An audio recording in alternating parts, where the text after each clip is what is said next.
Et en guise de conclusion, nous allons traiter l'étude de cas, toujours sur la partie salaire et assurance sociale, de l'examen professionnel de spécialiste en finance et comptabilité 2019.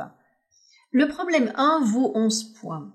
Il se présente en deux parties. On a tout d'abord le problème 1.1 qui consiste à désigner des assurances sociales légales qui ne seront plus décomptées pour un collaborateur ayant dépassé l'âge légal de la retraite. On a ensuite le problème 1.2 qui consiste à établir un décompte de salaire, autrement dit une fiche de paye. Je vous lis donc l'énoncé du problème 1.1. Pour la première fois, un collaborateur de ValueTech SA sera occupé au-delà de l'âge ordinaire de la retraite.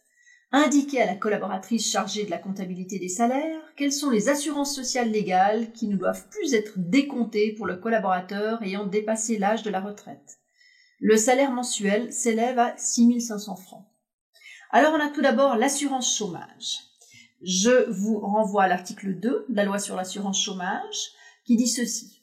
Sont dispensés de payer des cotisations les travailleurs à partir de la fin du mois au cours duquel ils atteignent l'âge de la retraite fixé à l'article 21 de la loi sur l'AVS.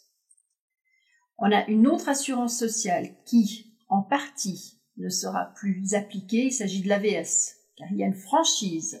Effectivement, l'article 6 quater du règlement sur l'assurance vieillesse et survivants nous dit « Les cotisations des personnes exerçant une activité dépendante ayant accompli leur 64e année pour les femmes et leur 65e année pour les hommes ne sont perçues auprès de chaque collaborateur que sur la part du gain qui excède 1 400 francs par mois ou 16 800 francs par année. Il s'agit de la franchise.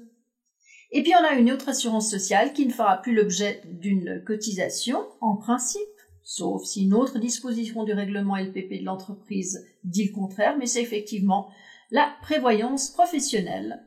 En son article 10, la loi fédérale sur la prévoyance professionnelle, vieillesse et survivants et invalidité, la LPP, nous dit « L'obligation d'être assuré cesse à l'âge ordinaire de la retraite », donc sous réserve d'un règlement qui dirait le contraire. Et voici le problème 1.2. Je vous lis l'énoncé, qui est relativement long. Dans le cadre des négociations salariales avec les collaborateurs travaillant en équipe, surgissent constamment des revendications concernant les prestations en nature. La direction a décidé que ces collaborateurs ont droit à un logement d'une valeur mensuelle de 500 francs et au repas gratuit, repas de midi et repas du soir durant 22 jours par mois, avec l'approbation de la part de l'AVS et des autorités fiscales. Là, on vous a renvoyé à l'annexe 1. Je crois qu'il s'agit d'un memento, celui de l'AVS. Et je continue. Établissez le décompte de salaire du mois de décembre 2018 de Thomas Nadik, né le 7 janvier 1977, sur la base des indications complémentaires. Utilisez le tableau ci-dessous pour la solution. Arrondissez l'ensemble des montants aux 5 centimes. Le nombre de lignes ne correspond pas avec la proposition de solution.